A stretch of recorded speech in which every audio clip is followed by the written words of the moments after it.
Pokračujeme 6. dňom a dnes naplníme odkaz toho druhého D v DAAD. O dizajne to bude dnes najmä počas dnešného popoludnia a večera.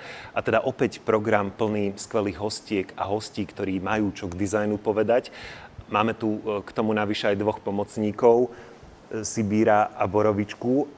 Možno sa objavia aj v zábere, ale ak chcete vedieť, o čo ide, tak treba sledovať Dni architektúry a dizajnu aj na sociálnych sieťach. Takže ak ešte nie ste naši kamaráti na Facebooku alebo followeri na Instagrame, treba to teraz napraviť. Poďte sa na to pozrieť. No samozrejme pointou budú ale hostky a hostia dnešného programu a teda dnešok bude aj o filme. Pozrieme sa na dva filmy z tvorivej dielne Beka and Lemoine. Dva filmy Oslavia a Tokyo Ride odpremietame v závere dnešného programu. Autori vám o týchto filmoch povedia dokonca viac aj osobne v krátkom rozhovore. Predstaví sa dnes nemecká architektka a dizajnérka Anna Hering. Pozrieme sa tiež do holandsko-talianskeho dizajnerského štúdia Forma Fantasma. Vypočujeme si takisto prednášku kurátorky zbierky módy a textilu Zuzany Šidlíkovej. No a o pár sekúnd zaznie aj prednáška a diskusia k výstave Aldo Rossi, v ktorej bude diskutovať s kurátorkou Fondazione Aldo Rossi Chiarou Spagnaro Adam Štech. A to je mimoriadne dôležitá postava toho dnešného vysielania, pretože sa s ním v priebehu dnešného popoludnia stretneme viackrát. Adam Štech sa zaoberá ako teoretik, novinár, kurátor a veľký propagátor dizajnom, architektúrou a výtvarným umením. A sme veľmi radi, že je dnes s nami a veľmi rád mu teraz odovzdávam slovo. Adam. Děkuji moc, děkuji za pozvání celému týmu festivalu. Já jsem moc rád, že tu mohu být letos znovu. Minulý rok jsem se zúčastnil s mojí přednáškou o takové specifické poloze designu a architektury ve spojení se surrealismem. A letos mám tu čest pro vás zde, řekněme, uvést dva velmi významné hosty a posléze s nimi se trošku pobavit o tématech, o kterých budou hovořit. Můj první host je Chiara Spagnaro. Hello, Chiara, do you hear me? Hello, yes. Hello, I'm very happy that you are with us here tonight. We are really looking forward to your short talk about your activities in Fondazione Aldo Rossi and about the work of Aldo Rossi. But just before, I would like to very briefly introduce you in Czech language. So I will tell a few words about you and your activities, and then we will start your talk, which will be followed by Q&A, little discussion between me and you about the topic you will uncover in your talk and about the architecture of Aldo Rossi. Okay, that's perfect. Thank you. So, thank you very much. Našim divákům bych chtěl tedy říci, že Chiara Spagnaro je kurátorka, historička umění, architektury a designu z Itálie. Aktuálně se podílí na nadaci Alda Rossiho. Aldo Rossi, to je významný architekt 20. století, jeden z nejvýznamnějších takových myslitelů architektonické teorie, ale i praxe v průběhu druhé poloviny 20. století. A on bude tedy ústředním tématem dnešní přednášky a dnešní diskuze. A to i díky tomu, že právě v Bratislavě probíhá výstava jeho skic, jeho náčrtů a studií, které můžete vidět v Národním Slovenském muzeu v centru Bratislavy.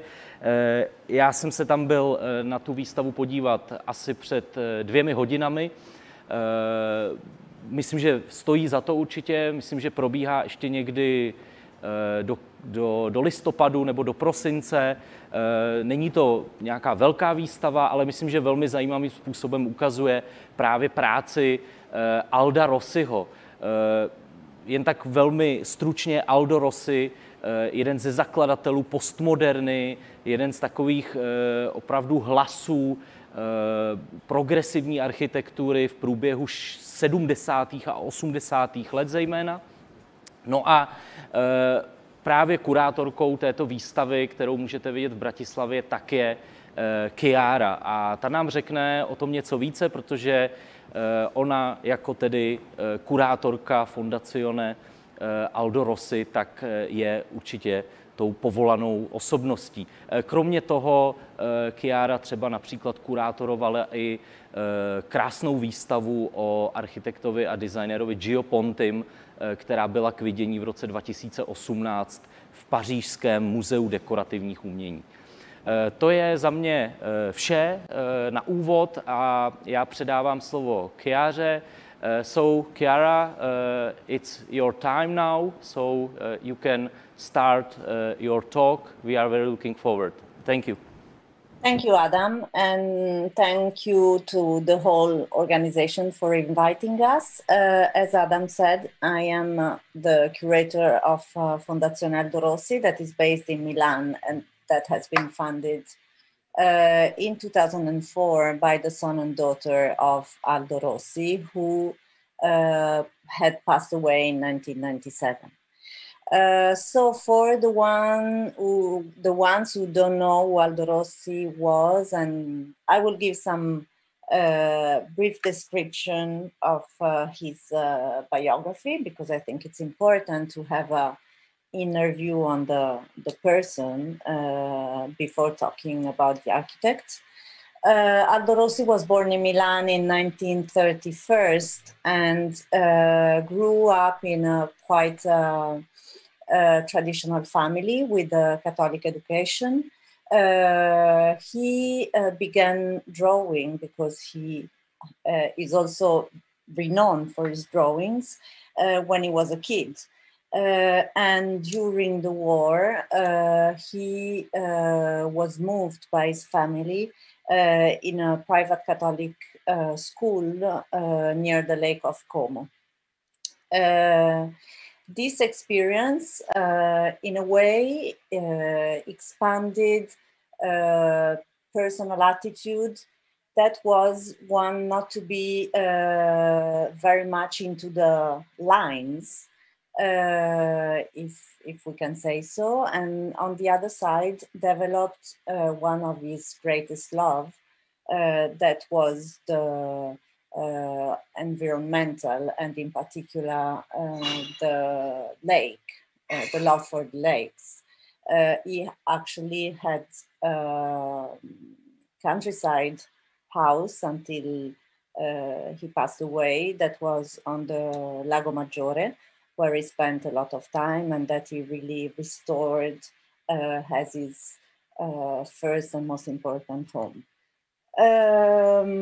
After he came back and after he finished he graduated from school, he began in 1949 studying architecture at the Politecnico of Milan, and he finished nearly 10 years after. In the meanwhile, since he was quite an intelligent and prominent figure in the context of the Politecnico and also connected with politics, and was in the Partito Comunista, first the FIGC, the Young Communist Rose, and then in the Partito Comunista Italiano. He was also connected, very connected actually. He was hired in 1955, so when he had not finished university yet, by Ernesto Nathan Rogers, who was one of the BBPR architectural firm in Casabella Continuità, where he worked in as a collaborator, writing essays and having long discussions. Here you can see a picture of the group of Casabella Continuità at the end of the 50s. So the third from the left is Aldo Rossi, and Ernesto Nathan Rogers is the fourth from the right. In this very prolific group of intellectuals, he formed with the politics and Casa Bella Continuità was, of course, a very important review of architecture. He was also, he worked there until 1960s, that is the date that Ernesto Nathan Rogers decided to leave the review and wrote a lot of articles, but also contributed with his own work that was actually published many times in that times and also after, because he became such a prominent figure in the world of architecture. So he graduated in 1959, and in 1960, he built his first architecture. That was a private home in the northern part of Tuscany that he built with another architect called Leonardo Ferrari. That was a kind of very rational building in between the woods, a very, for a Milanese family who had this land they wanted to have a new building in. This first, not very studied actually, architecture is really important for him at that moment, and it led to the first really prominent public architecture that was in 1965.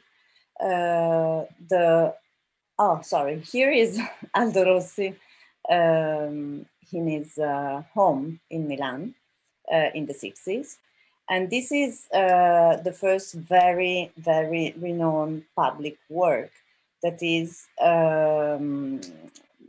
the so-called Fountain of Segrate. It is actually a monument devoted to the partisans of Second World War.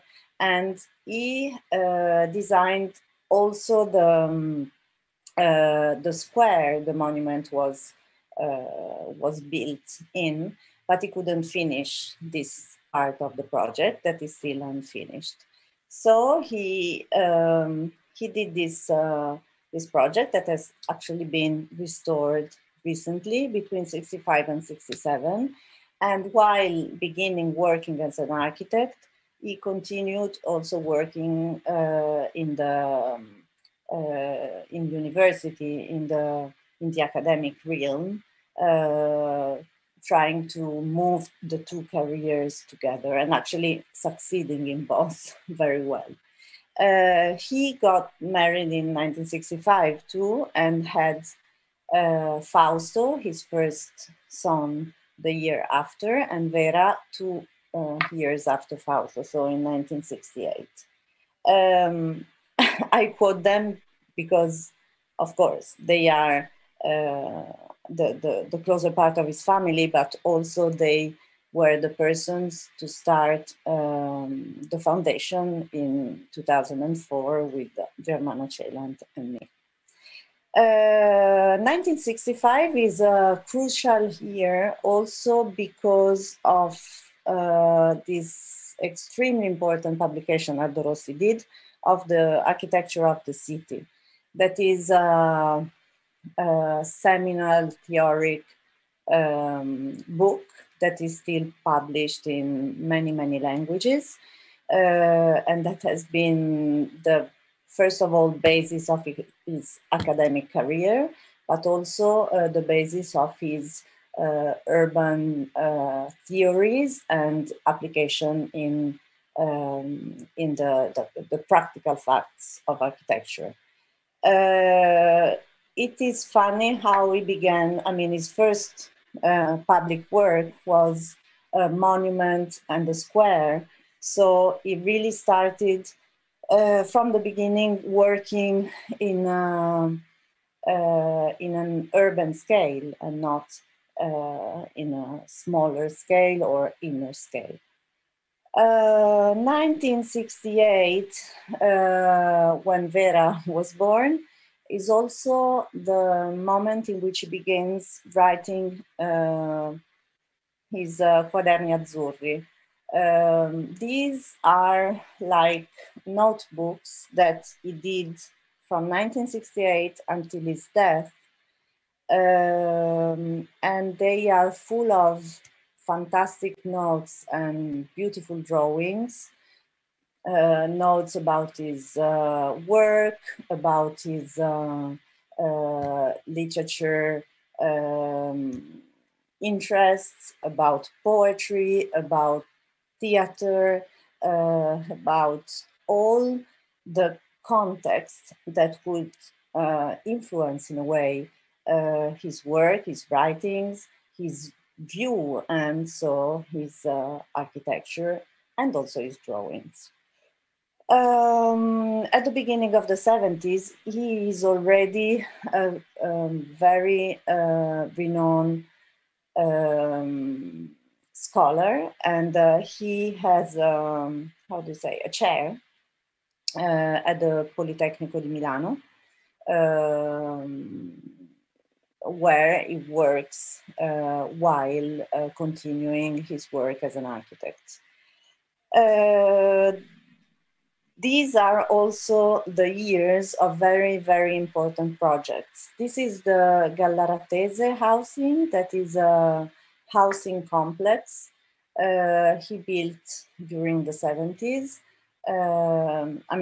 Across the 60s and the 70s in Milan. Of course, Milan had been half destroyed from the war, and after the war, a big movement of public houses and social housing had been launched by the government.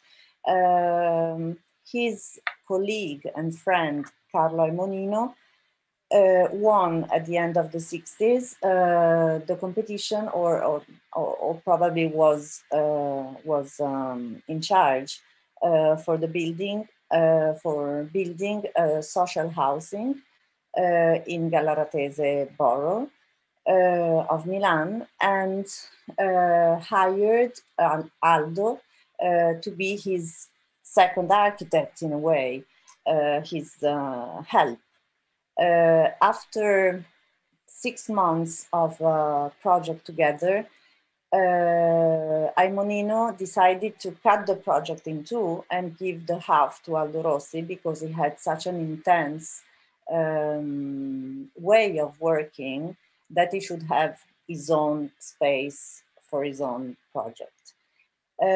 This building remains one of the most visited, actually, and one of the masterpieces of Aldo Rossi in Milan and in the whole world.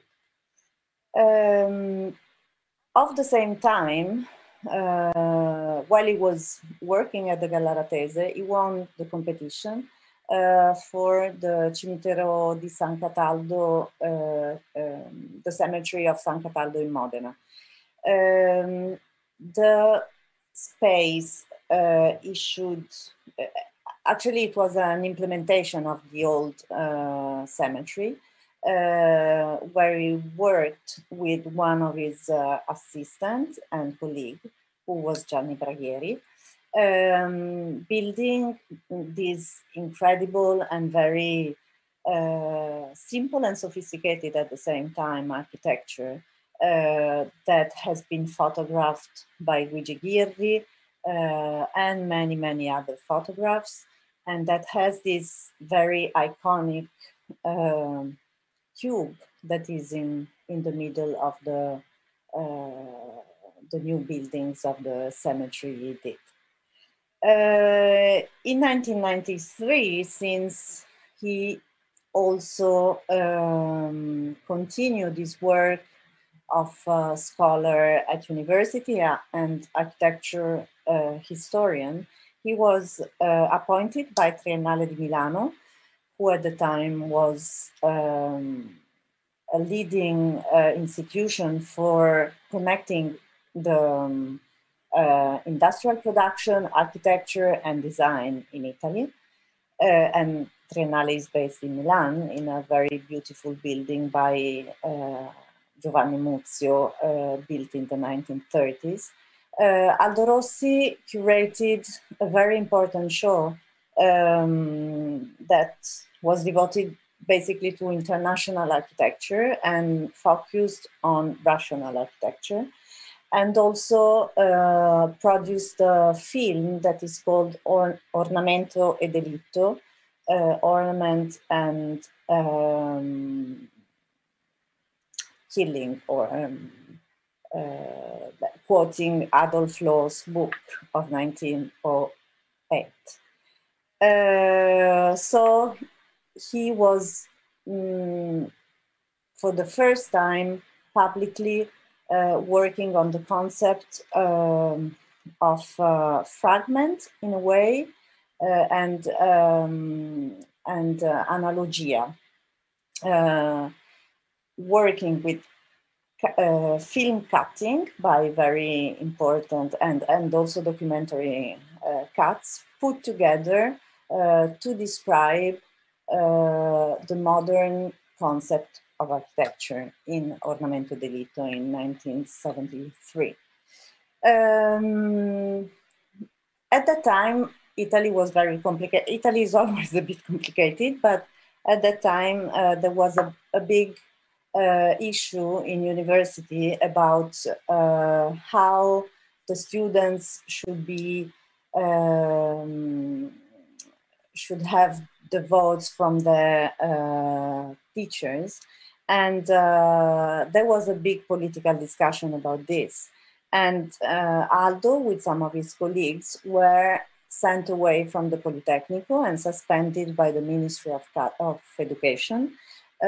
So he basically was without his chair in Italy, and since 1971, and decided to move to ETH in Zurich, where they gave him a place, a chair to teach in, and then went back to UAV in Venice in 1976.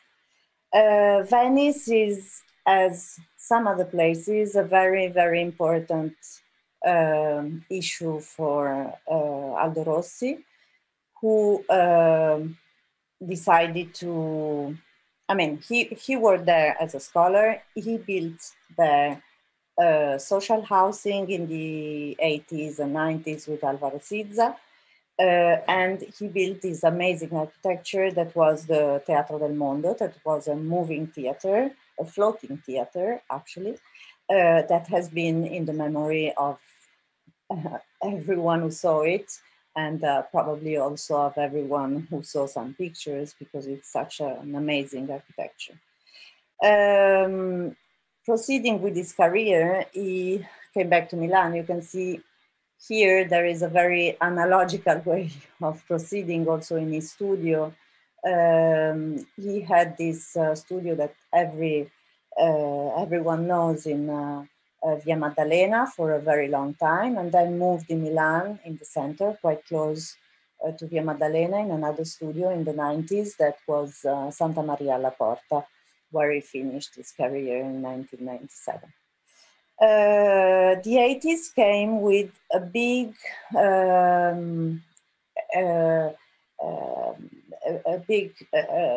exposure in international realm, and he began really working on very big projects like the IBA in Berlin that was built between 1981 and 1989, or this is Fontivegge in Perugia, that is another project of the 80s, that has another fountain, another kind of monument like the Segrate one, and another,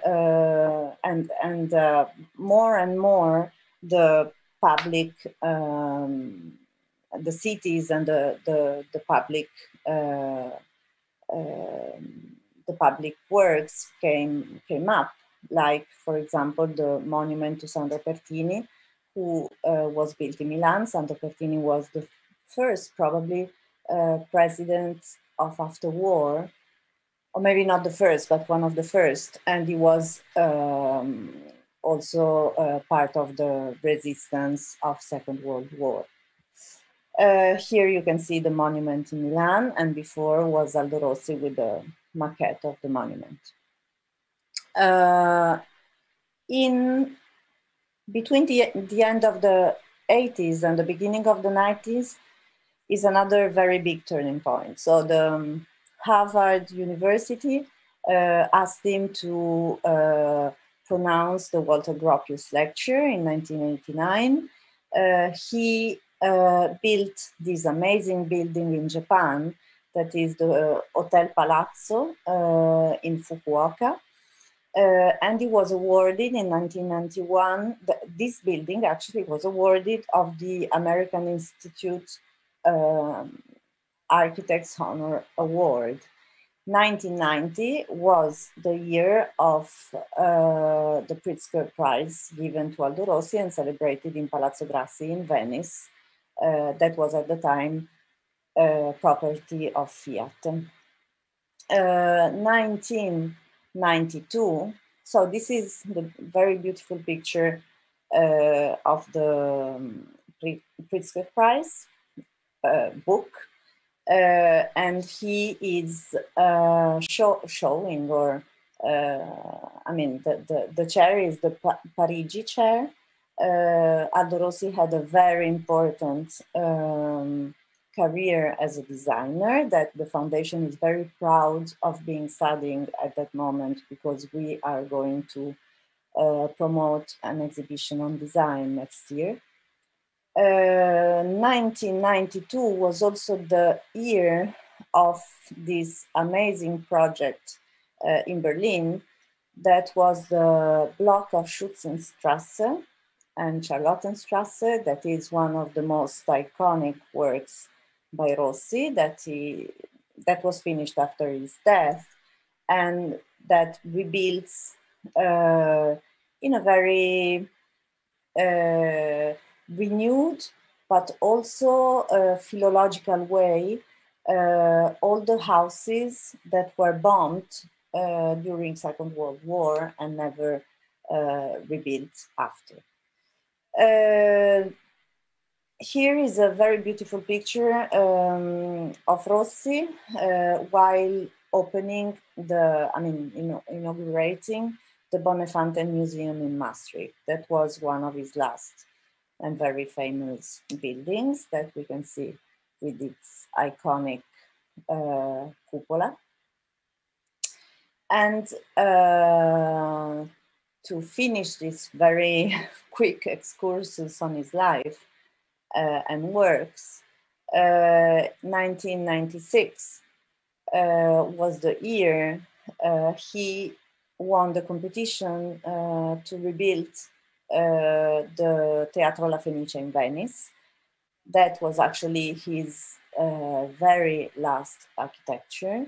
That was finished by his assistants after his death, thanks to the will of Aldo Rossi's heirs.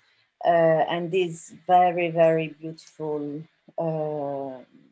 drawing is Sezione of La Fenice, that is now in the collection of the Maxi Museum in Rome. After his death, of course, many tributes have very rightly been given to Rossi. Among them, a very important show that was curated between 1999 and 2000 by Alberto Ferlenga, that is the curator of the Maxi exhibition that is now open in Rome. But the turning point of the exhibition, of the foundation, was 2004. 2004 was the year of Arti e Architettura, a very important show curated by Germano Celant in Genova. Germano put together all the connections between arts and architecture. So the architectural drawings, but also from 1900 to 2004. And there was a very big historical exhibition in Palazzo Ducale, and then some reconstruction or projects that were built around the city. And Germano, you can see him staring at the Frank Gehry fish for GFT, decided to reconstruct the Teatro del Mondo. So he had been already in touch with Aldo Rossi for many different reasons, for critical reasons for sure, because he wrote on our forum a very interesting article on Rossi's work and on the happiness of his architecture. And he had admired the Leo Castelli exhibition in 1982, if I recall the date, that would put together many prominent architects and their works. And then they worked together, I mean, they met at the GFT in Turin. This is the Leo Castelli exhibition. That was an amazing show. And this is the GFT Casa Aurora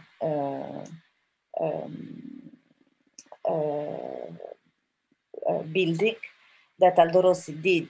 And Germano Celant at the time was the curator of the collection of Marco Rivetti, who was the head of the GFT group. This is Talking Architecture, this amazing article that Germano Celant wrote on a forum on fragments. That was one of the graphic theoretical works by Rossi. So when we started in 2005 the foundation, Germano Celant rebuilt the Teatro del Mondo in Genoa with, I mean, he called the heirs of Rossi, and they then contacted him to have his help to run this very big and complicated estate that was Aldo Rossi's. So after some years, we published the first book that was basically the collection of the heirs. That is one of the major Italian collections. And we started working on some other aspects that are the re-editions of books, like his scientific autobiography that was republished by Saggiatore, or L'Architettura della Città, that is now also published by Saggiatore and that had been out of print for many, many times. And then we also worked on some exhibitions, like, for example, Aldo Rossi, the theaters by Aldo Rossi. So all the what is connected to theater, that is not only the building, but also the scenographies, as you can see from the cover of the book. And this is the show that was opened in Fondazione Emilio Anna Bianca Vedova in Venice, and the architecture project was by Gaia Aulenti. I think it's her last work before she disappeared. Then we have been working to many other exhibitions, like this in Palazzo della Ragione in Padova. I quote this one because it's such an incredible space, and also in the beginning of Architettura della Città, Aldo Rossi writes about this building as the center of the city of Padua. So it is such an emblematic object and part of the city for him. And this leads us to one of the more recent collaborations. That is the one with the Maxi Museum, one of the major collections of Aldo Rossi in the world. That was opened this year. This show on the architect and the cities he worked in was curated again by Alberto Ferlenga, and will close at the end of the year with 1 year, of course, of delay. It should have been open in 1920s. This brings us to the Bratislava show. That was the second main collaboration that we had between last year and this year. And that was a great pleasure in this very difficult time. In the meanwhile, unfortunately, Germano Celan passed away because of coronavirus. So we really had to organize the Maxi show and Bratislava exhibitions were really two very important pieces, things to think about the future and to move on in a different way. When Germano was working with us, he would act as a scientific director and I would work as curator. Now we are myself with the son and daughter of Vera Rossi, exploring other possibilities and organizing quite fine. I'm very happy of this, the work for the future. So the exhibition of Aldo Rossi in Bratislava was really an idea of the Istituto Italiano di Cultura and the embassy, the Italian embassy in Bratislava. They wanted to bring as much as possible an exhibition that would interest big public, not being too much standard architecture exhibition. So we decided to work on the space, and while also the Maxi exhibition was being mounted, we had to balance with them and find the right solution to have the best for Bratislava too. And we decided to divide the 3 rooms of the museum in 3 different nucleus, one of the 60s and 70s, so very important historical works that you can see. I mean, you can see some of them in this picture, with drawings, collage of the very renowned Rossi's architectures, as the Cimitero di Modena, for example. This is a beautiful print that has been redrawn by Rossi with his frame, that is an original frame. The second room is devoted to the 80s, and we decided it would be fun to have those 2 giant coffee machines that come from the Alessi collection museum. Actually, they have an amazing museum of old prototypes. And this is the Fukuoka building we saw before. And a third room.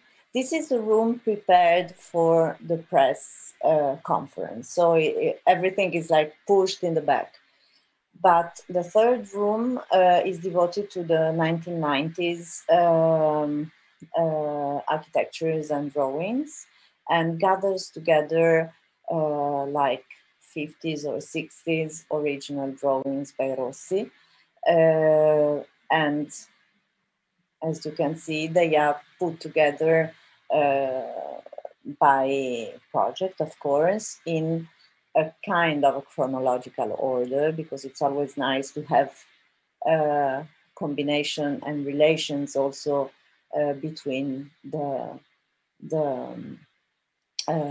drawings themselves. Here are some other views, and I have terminated this first presentation for Bratislava's exhibition. I guess that Adam, maybe you can, if you want, make some. Thank you very much, Chiara, for your amazing overview of work of Aldo Rossi. I think even people who maybe don't know him, they could have a really nice summary of his lifetime work and some approach to his architecture. And as I did too, when I was looking at your presentation, I saw many aspects of Aldo Rossi which are pretty much connected with Italian culture, Italian heritage, Italian art, Italian vernacular, let's say landscape, and so on. Do you think that Aldo Rossi is basically most typical Italian architect of the 20th century? So he's probably the most influent architect of the 20th century. I don't think is typical in a typical way. Naturally, his Italian background is really visible, because I think I never met Aldo Rossi, which is a pity for me, but it also gives me the opportunity to have a personal idea based on what I read about him and of him. And I think he was really an intellectual of very big dimension. He would study the places he would have to build his architecture in, from the historical point of view, and not only from the physical point of view. I think that his studies, maybe, or his personal attitude really brought him to understand and want to work as an architect in the bigger panorama of the city, and not only building an architecture that would stand as itself. Mm-hmm. This is very clear from this his book, The Architecture of the City, and from some of his writings too. It is true that all the 60s and 70s are more connected in his work, work as an architect and to Italy. And from the beginning of the 80s onwards, he gets a very international perspective. Mm-hmm. But I think that his culture exceeded Italy, and because of his knowledge of politics, because of his knowledge of history, because of his knowledge of the architect's works he really like, for example, Loos or Gropius or others. He would put together many different sensibilities. Mm-hmm. And do you think that Aldo Rossi, or maybe just your personal opinion on his work, is he more influential in general as a practitioner of the architecture or as a theoretician and professor, let's say, and somehow motivator to bring different aspects of architecture in our culture? I think it is difficult for me to say.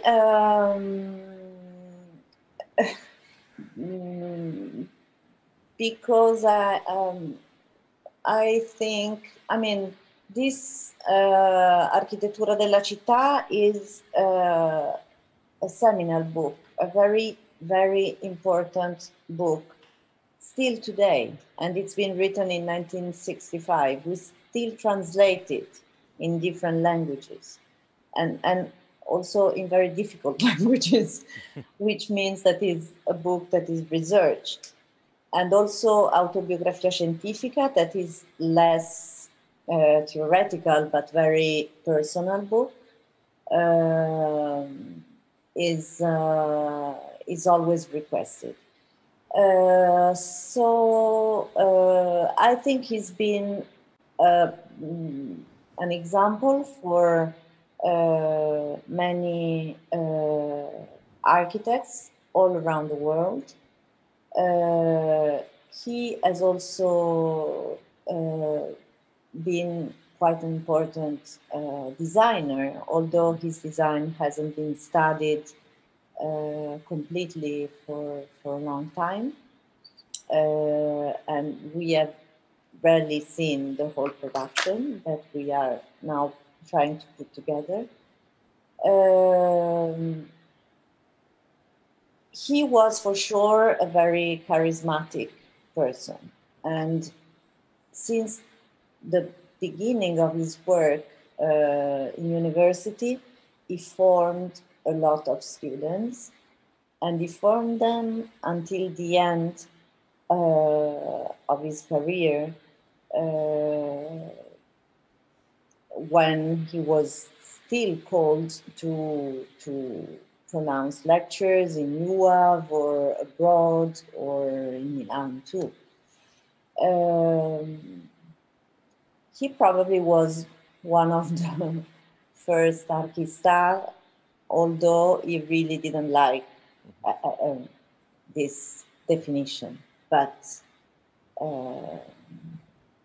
and the fact that he was so much into different different aspects of architecture, so the theory and the practice and also the art, because his drawings are at the Pompidou, but also at the MoMA and at the Metropolitan Museum. So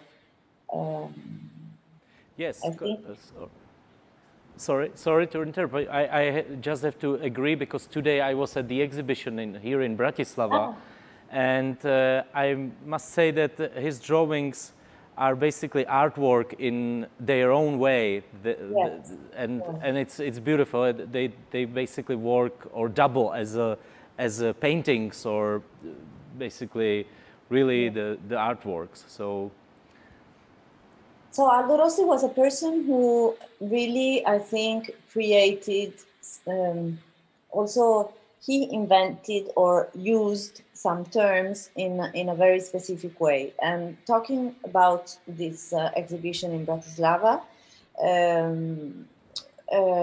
we were very lucky also to publish a catalog, and I wrote a text, and the text focuses on one specific topic, that is the fragment. First of all, because this exhibition is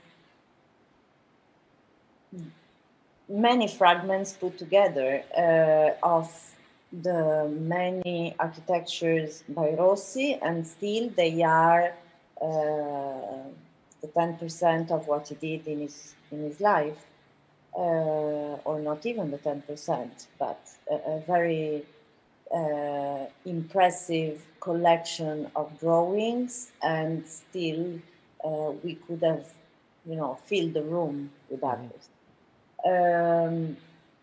On the other side, this proceeding in an analogical way can be applied ideally to his way of working. So he would draw, think about an object, think about the project, think about a lecture, and write. And doing all these things together, and in such a prestigious and intelligent and high-level way, requires, I think, a lot of talent, but also a lot of study and a lot of work. Thank you. I have a little story. I recently interviewed one architect. His name is Miroslav Šik. He is a Czech architect, and he studied at Aldo Rossi in the 70s in ETH in Zurich. And Miroslav Šik is now head of the Academy of Arts and Design in Prague. And he was very nicely talking about Aldo Rossi. He was like remembering him as basically guru for all the students, that really the Aldo Rossi was this new figure, this new brain in the 70s, bringing completely new ideas.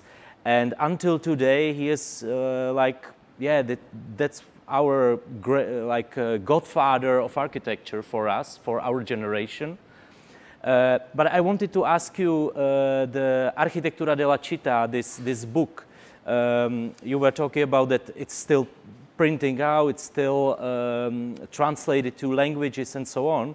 But do you think it's still actual in terms how we now, how the society, how the urbanism, how the cities are going through big changes recently? It's still, let's say, actual, even for these new strategies, how we develop our cities? I am not an architect, and I am not an urban planner at all. I'm an art historian. What I can say is that I really hope this book would be more actual, because understanding the story and the development of the city from its very beginning until the modern time is fundamental to build in a city, I guess. I think that the 90s and the last 20 years have based the new buildings on the idea that important firms could add prestigious building to a city. And in many cases it's true, because all those important architects and firms are really creators of magic architectures. But this should be should still remain in the context of what is the city itself, and how it's been built not in ancient times, but still through the ages until today. This is what Aldo Rossi in a way proposed, seeing the city not as many different buildings, but as an amalgama of different times and epochs and stories and history that should be taken in consideration before building again. Now, to the completely different scale, you mentioned you are preparing some show about Aldo Rossi's design, furniture, objects. I wanted to actually ask you, what do you think about his design work? How important is in the Italian design history? And what about your upcoming show? I'm very curious about it. So,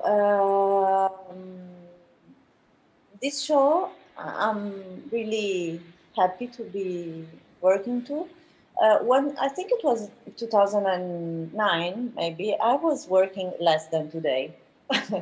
So I decided to have a visit all the producers of Aldo Rossi's objects and meet them and, you know, ask questions, gather materials, and start a scientific research on this topic that hadn't been discussed studied yet. well. Yes. So, and the first idea was gathering all these things to make a book. Then, you know, the time passed, and 2 years ago we decided with Germano to take those documents again and, you know, propose a show to Milan venues, because I mean it's logical to start in Milan because Aldo was such a so much in love with its city. And also because of the Salone del Mobile, and it's interesting for the producers to work in this realm and maybe in this time.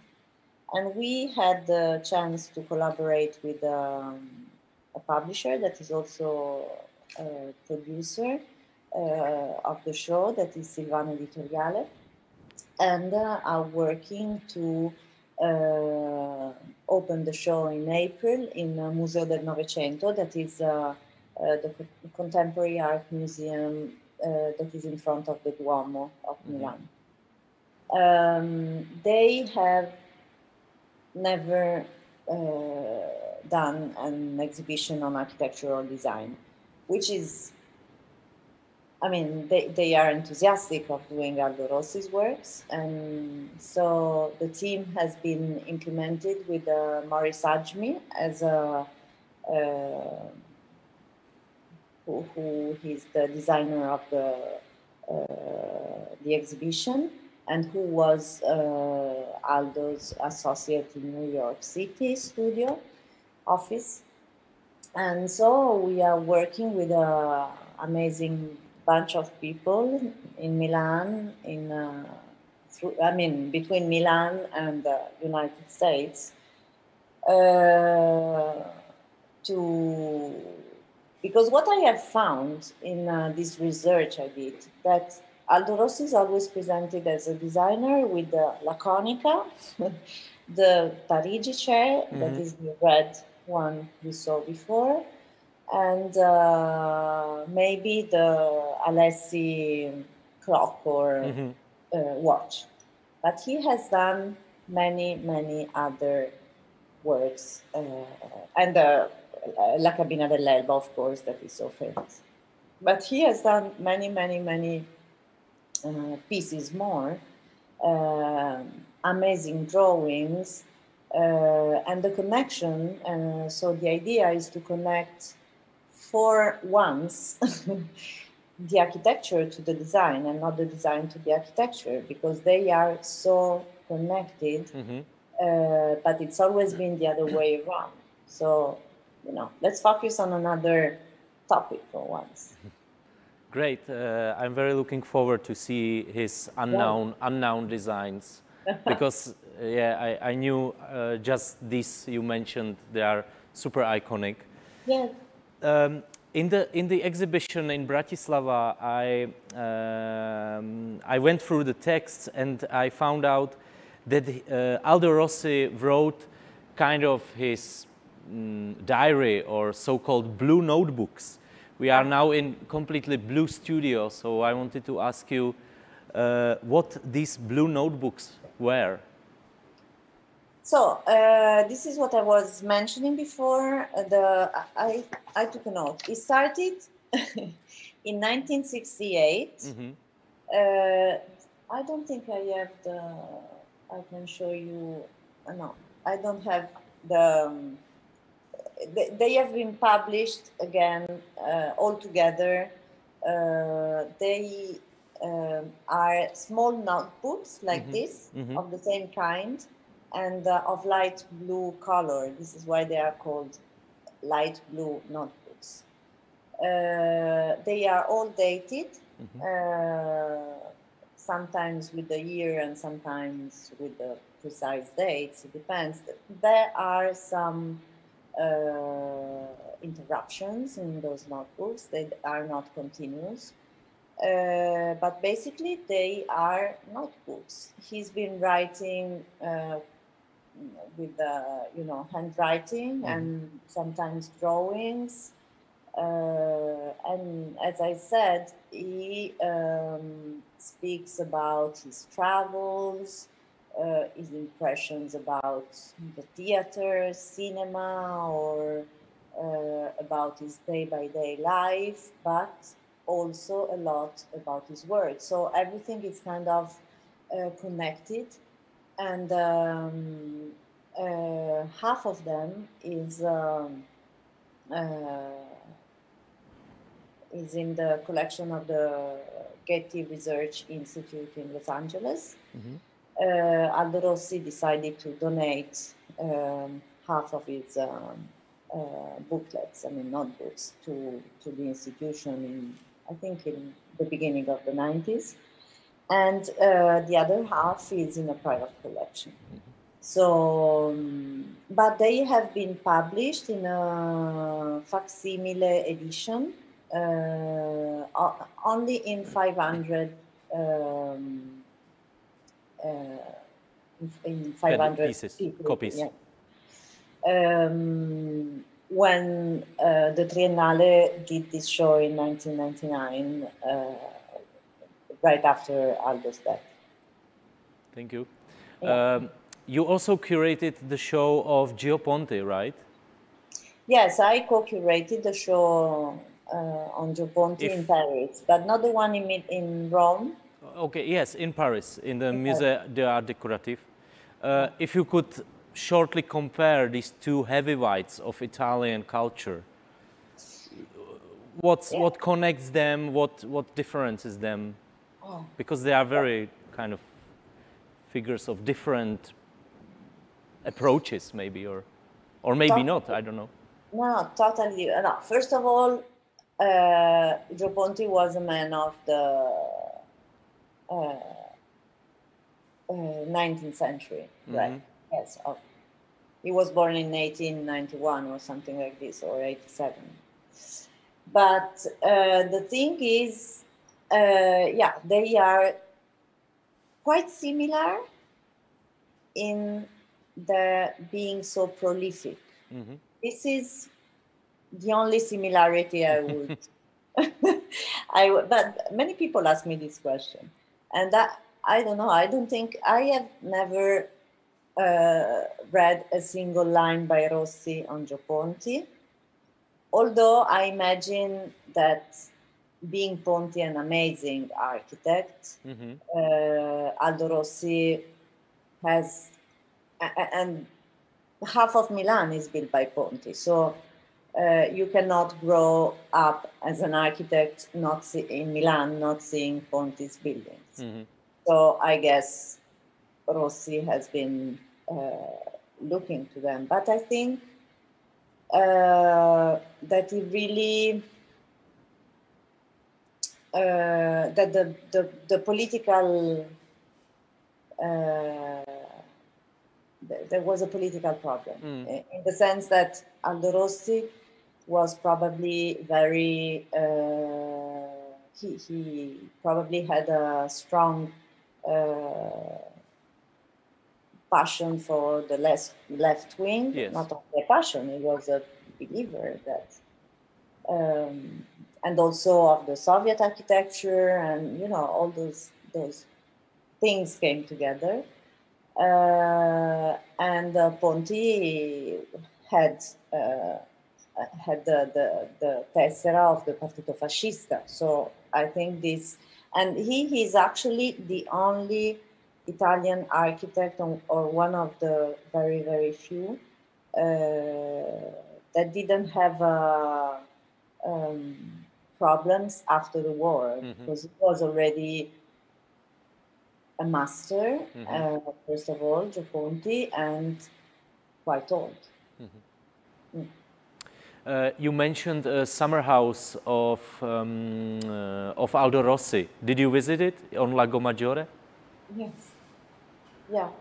Yeah, it was his second residence, probably the one he was, you know, the place he felt well, maybe the best. I don't know. I think because his son Fausto lived there after Aldo passed. Okay. I mean, after some years, and then he sold it some years ago, and is now living in another Aldo Rossi architecture. Just very briefly, did Aldo Rossi was interested in designing private houses? How many private houses he designed approximately? Because not many. But he did this first one I told you about, yes, in Ronchi, that is still there. He did the Villa Alessi, that is an amazing building of one of the family Alessi members. He did some in United States, in Florida, and also in the north. I don't remember, maybe a cold state for sure. Because I've seen, but he did some, yes. Yeah. Okay, and the last question: what building you would recommend to our audience to visit? Maybe they will be next time in Italy, or everywhere around. What building do you think is with very, let's say, beautiful experience to see? Yeah, so I would recommend the Gallaratese for sure, because it's a lot about, you know, the politics of those years and Rossi's knowledge of willing to do something for his country and for the people of his country. And I would recommend Modena, that is one of the most poetic buildings I've seen. Cimitero di San Cataldo. Yes, in Modena. Yeah, but you know, there are so many. We should tour Aldo Rossi in Europe, at least. Yeah. Okay. Thank you very much to have you here to give us a beautiful insight into your work and in the work of Aldo Rossi. And see you soon, maybe somewhere in Italy or around. Thank you very much. Okay, thanks. Bye. S Chiarou Spagnaro sa zhováral Adam Štech a teda bolo to fantastické počúvanie. S Adamom sa rozhodne dnes ešte nelúčime, ešte podebatuje s ďalším dizajnerským štúdiom v priebehu tohto večera. Chiara Spagnaro, kurátorka Fondazione Aldo Rossi. Pripomínam, že v Slovenskom národnom múzeu, a spomínali to aj v rozhovore, prebieha na Vajanského nábreží výstava Aldo Rossi kresby a projekty. A vy, ktorí sa zaoberáte architektúrou, dizajnom, rozhodne treba navštíviť toto podujatie a teda túto výstavu, nie jediná, ktorá prebieha.